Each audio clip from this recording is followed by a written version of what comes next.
નમસ્કાર દર્શક મિત્રો, સ્પાર્ક ટુડે ન્યૂઝમાં આપનું સ્વાગત છે। જે રીતે વરસાદ વરસી રહ્યો છે ત્યારે ઝાડ પડવાના પણ બનાવો સામે આવી રહ્યા છે। ત્યારે અત્યારે નવલખી ગ્રાઉન્ડ છે। નવલખી ગ્રાઉન્ડ પાસે એક મહાકાય જે વૃક્ષ છે તે અત્યારે અહીંયા ઘસી પડ્યું છે અને તેના કારણે એક તરફનો જે માર્ગ છે તે બંધ કરવાની પરિસ્થિતિ અત્યારે સર્જાઈ છે।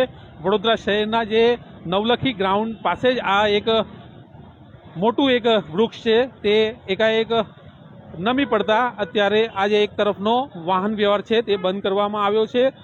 ફાયર બ્રિગેડની અત્યારે ટીમ છે તે અહીંયા ઉપસ્થિત છે। ત્યારે રાહદારીઓને ખાસ જણાવવાનું કે સ્પાર્ક ટુડેના માધ્યમથી આ લાઈવ દ્રશ્યો આપના સુધી પહોંચાડી રહ્યા છે કે આ જે વૃક્ષ ધરાશાયી થયું છે તેના કારણે અત્યારે ફાયર બ્રિગેડની જે ટીમ છે, લાશ્કરો છે તે અત્યારે અહીંયા ઘટના સ્થળે છે અને આ વૃક્ષને હટાવવાની જે પ્રયત્ન કરવામાં આવી રહ્યા છે। એક તરફનો જે માર્ગ છે તે બંધ કરવામાં આવ્યો છે, બીજી બાજુનો માર્ગ જે છે તે ખુલ્લો છે। રસ્તો તો ચાલુ જ છે, પરંતુ જે રીતે વરસાદ પણ વરસી રહ્યો છે તેના કારણે પાણી પણ રસ્તામાં ભરાયા છે। નગરજનોને ખાસ કરીને થોડી હાલાકીનો સામનો પણ કરવો પડી રહ્યો છે, કેમ કે જે રીતે કામગીરી ચાલી રહી છે, ફાયરના લાશ્કરો અત્યારે અહીંયા ઘટના સ્થળ પર છે અને આ જે વૃક્ષ છે તેને હટાવવાની કામગીરી કરવામાં આવી રહી છે। વડોદરા શહેરમાં જે રીતે વરસાદ સવારથી જ ખૂબ જ વરસી રહ્યો છે અને તેમાં ખાસ કરીને અત્યારે આ જ્યારે વૃક્ષ પણ ધરાશાયી થયું છે ત્યારે ફાયર બ્રિગેડનો સ્ટાફ અહીંયા ઉપસ્થિત છે અને આ કામગીરી કરવામાં આવી રહી છે।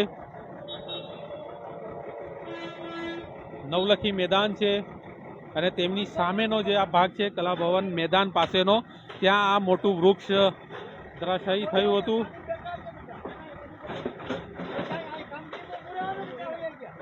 વરસાદ વરસી રહ્યો છે એક તરફ અને એક બાજુ જ્યારે આ પ્રકારના બનાવો બનતા હોય છે ત્યારે ખાસ કરીને નાગરિકોને ઘણી હાલાકીનો સામનો પણ કરવો પડતો હોય છે।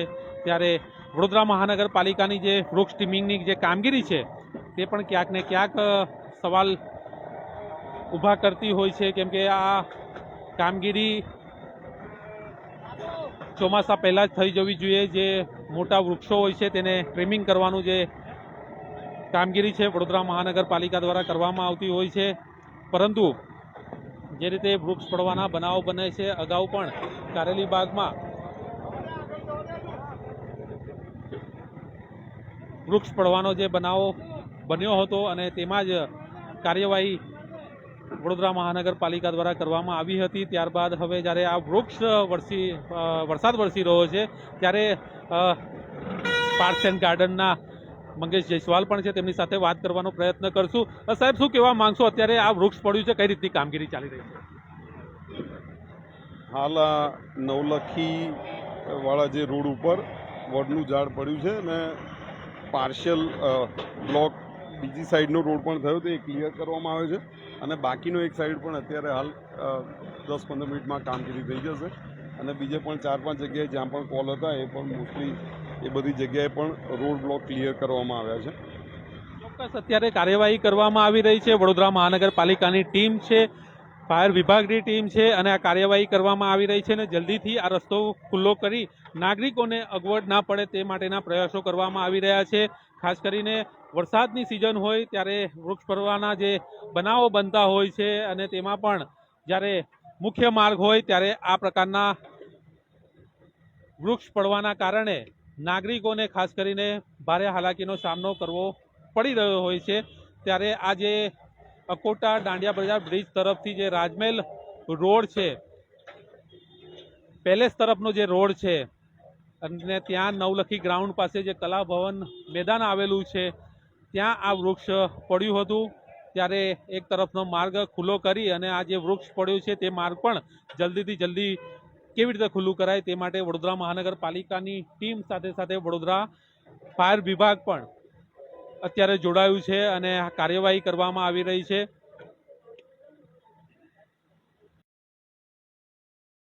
તે ભરાઈ ગયેલો જોવા મળી રહ્યો છે અને અવરજવરમાં નાગરિકોને આમ જ તકલીફનો સામનો કરવો પડતો હતો, પરંતુ આ વૃક્ષ નમી પડવાના કારણે ક્યાંક ને ક્યાંક પૂરો માર્ગ જ છે તે બંધ કરી દેવામાં આવ્યો છે। પરંતુ સારી વાત એ છે કે વડોદરા મહાનગરપાલિકાની જે ટીમ છે, સાથે સાથે ફાયર વિભાગની ટીમ છે, તે પણ અહીંયા ઉપસ્થિત છે અને કામગીરી ત્વરિત રીતે ચાલુ કરી દેવામાં આવી હતી અને અત્યારે થોડાક ક્ષણો બાદ આ જે કાર્યવાહી છે તે પૂરી કરવામાં આવશે તેવું પાર્ક્સ એન્ડ ગાર્ડન્સના ડાયરેક્ટર મંગેશ જયસ્વાલનું પણ કહેવું છે. કેમેરામેન રાહુલ કપ્તાન સાથે Paresh Makwana, spark today news, Vadodara.